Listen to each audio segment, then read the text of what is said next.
What's up guys, Ben from JK Gear and Gadgets. In today's video, we're going to be changing out a coil pack on my 2010 Jeep Wrangler. Alright, so there's the coil pack right on the driver's side part of the engine. And this is on 2010 Jeep Wrangler 3.8. And here's the new coil pack. Let's take a look at that. You can tell that they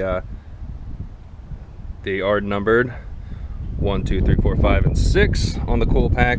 You got the plug and then the mounting locations, as well as the factory one is marked. So as you can tell, there's only 2 bolts, one up here and then one down there. We're going to take those off, take the plug off to remove it, and then we're going to make sure we mark our wires so it's super simple to reinstall. But first, let's talk about why you might want to change your coil pack. So I'm changing out my coil pack because I was having a little rough idle, as well as a cylinder 4 misfire code. I changed my spark plugs, I changed my wires, and only thing I haven't done yet is the coil pack. The misfire did slow down. I was getting about once a week. Now it's not as often, but I'm still getting it. I did seafoam the Jeep, and that helped out a lot. But you know, for 30 bucks, I got this on Amazon. I figured why not change it out. Super simple task. And it won't take long, so I figure I'm gonna make a video on how to do it, and I'll throw this link in the description. Got it on Amazon, and hopefully it holds out. The Mopar brands are closer to $90 or $100 for the coil pack. I figured, you know, I'll try out this $30 one. If it works, it works. If not, I'll do an update in the video or in the description telling you guys, hey, you know, it lasted a year, blah blah blah. So let's get to it. All right, so before we actually take it off, we're gonna grab our new one. Grab some blue painter's tape and a Sharpie, and go ahead and mark each one, and we're going to take this over to our coil pack and align it how it's sitting in the Jeep with the plug. And as we disconnect each one of our spark plug wires from the old one, we're going to put this tape on that spark plug wire, just so we know they're going to go back in the exact same location. Alright, so there's the old one, here's the new one, and like I said, got the plug facing this side, and on the old one the plug facing that side. So we're going to grab number 5 and simply wrap it on the wire. Do that to each one, just so we know they're going back in the right location. And do that to all of them, and then we're going to remove it. Alright, so now that they're all marked and labeled, we're going to simply remove each spark plug wire from the coil plug.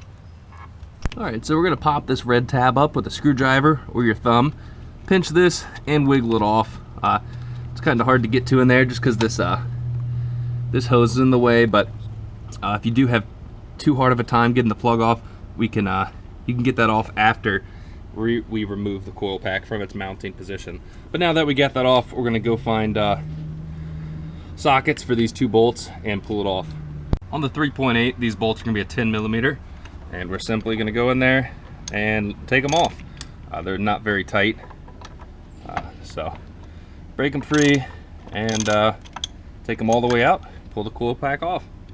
Now that we got the bolts out, we're simply going to pull it out and look at the old one. So I can go ahead and tell that you can see number 4 right there definitely has some corrosion on it. The other ones actually all look pretty good. Number 2 has a little corrosion too. But 4 definitely looks problematic, so it looks like it got hot. It's dirty, little rust up in there, dirt. So I'm going to swap it out, and we're going to reinstall the same way we took it off. Put it on to the, put the 2 mounting bolts in, and then make sure we put the correct plugs to the correct location, and fire it up and see how she runs. So let me go ahead and put my new one in. But actually, I guess I'll do a little side-by-side comparison. So, I mean, there we go. As you can tell, the new ones have a nice brass look to it.